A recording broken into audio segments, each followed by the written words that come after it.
Hello, hi and अस्सलाम वालेकुम। Welcome back to my YouTube channel. तो अगर आप लोगों को कभी छोटा-मोटा सा सेलिब्रेशन करने का मन करे या फिर ऐसे ही कभी-कभार केक-वेक खाने का मन करे और बाहर जाने का सोच के ही पूरा प्लान कैंसल हो जाए क्योंकि आजकल हवा और धूप का कंपटीशन चल रहा है, तो ऐसे में बाहर जाना बिल्कुल भी पॉसिबल नहीं है। तो इसके लिए सबसे पहले ले आओ 4-5 पैक ओरियो बिस्किट के 10-10 वाले जो आते हैं ना वो, और इसको अच्छे से निकाल लो, चाहे वो व्हाइट वाला क्रीम हो या फिर डार्क वाला। सारी चीज़ें अच्छे से निकाल लेने के बाद जो ओरियो की क्रीम है उसको बिस्किट से अलग कर दो एकदम अच्छे से।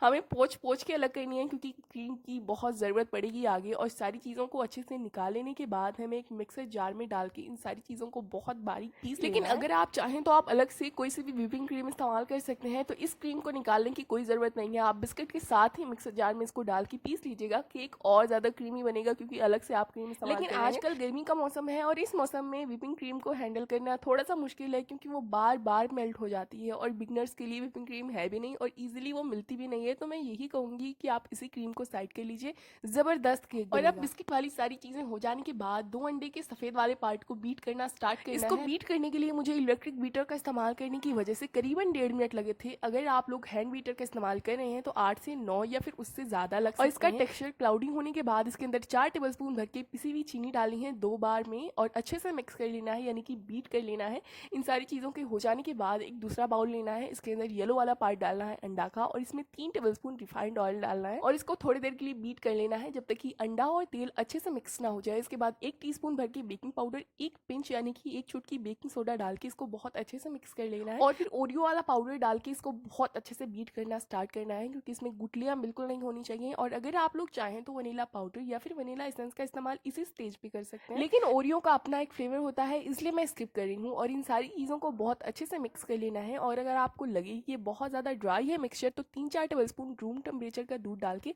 आप मिक्स कर सकते हैं। और सारी चीज़ें मिक्स हो जाने के बाद अंडे की सफ़ेदी वाला पार्ट थोड़ा सा डाल के इसको बहुत अच्छे से मिक्स करना है जब तक कि थोड़ा सा गीला ना हो जाए। मिक्स हो जाने के बाद अंडे का सारा सफ़ेदी वाला पार्ट ब्राउन वाले पार्ट में डाल के कट एंड फोल्ड प्रोसेस से बहुत अच्छे से मिक्स करना है। ऐसा बिल्कुल नहीं मिक्स करना जैसे आप लोग पकौड़े का बैटर मिक्स करते हो, चाहे जिस तरफ मोड़ दो।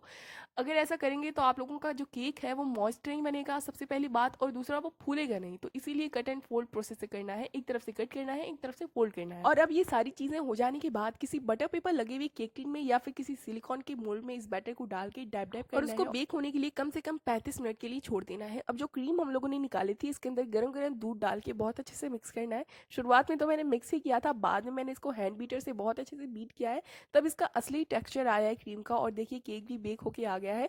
इसको चेक करने का तरीका ये है कि आप इसके अंदर किसी भी टूथपिक को डालिए और उसको तुरंत बाहर निकाल लीजिए। वो क्लीन अगर आ रही है तो आपका केक परफेक्टली पका हुआ है, अच्छे से बेक हुआ है, बिल्कुल भी कच्चा नहीं है। और ठंडा हो जाने के बाद केक को आराम से डिमोल्ड कीजिए क्योंकि अगर गरम गरम करेंगे तो आपका केक बिल्कुल भी अच्छा नहीं निकलेगा, वो टूटा टूटा निकलेगा और आपको ऐसा लगेगा कि केक अच्छे से बेक नहीं हुआ है। जब केक अच्छे से ठंडा हो जाए तो आप इसके नीचे का बटर पेपर निकाल लीजिए और ऊपर जो थोड़ा सा फूल जाता है पार्ट ना, आप उसको निकाल लीजिए और आपको इससे पता भी चल जाएगा कि आपका केक कितना अच्छा और सॉफ्ट सॉफ्ट सा बना है और परफेक्ट जालियां इसके अंदर आई हैं। और अब केक को आप लोग उल्टा कर लीजिए क्योंकि नीचे से ये बिल्कुल बराबर है। इसके ऊपर से डालना है हमको चीनी और पानी वाला मिक्सचर जिससे केक हमारा थोड़ा सा मॉइस्ट हो। और जो क्रीम हम लोगों ने फेंट की रखी थी इसको इसके ऊपर से डाल देने के बाद स्पैचुला से अच्छे से बराबर करना है। और जो थोड़ा सा बचा हुआ है इसके लिए एक ब्रश लेके अच्छे से बराबर कर लीजिए। और मेरे पास रखी हुई थी थोड़ी सी चॉकलेट, तो मैं इसको मेल्ट करके लाइन ड्रॉ कर लेकिन अगर आपको चाहिए तो आप इसको टोटली स्किप कर सकते हैं, कोई ऐसी जरूरत नहीं है। लेकिन बेकरी वाला लुक करना है ना, इसलिए थोड़ा सा अच्छा लगेगा। अगर चॉकलेट हो तो जरूर करिएगा, नहीं तो बाहर जाने की कोई जरूरत नहीं है।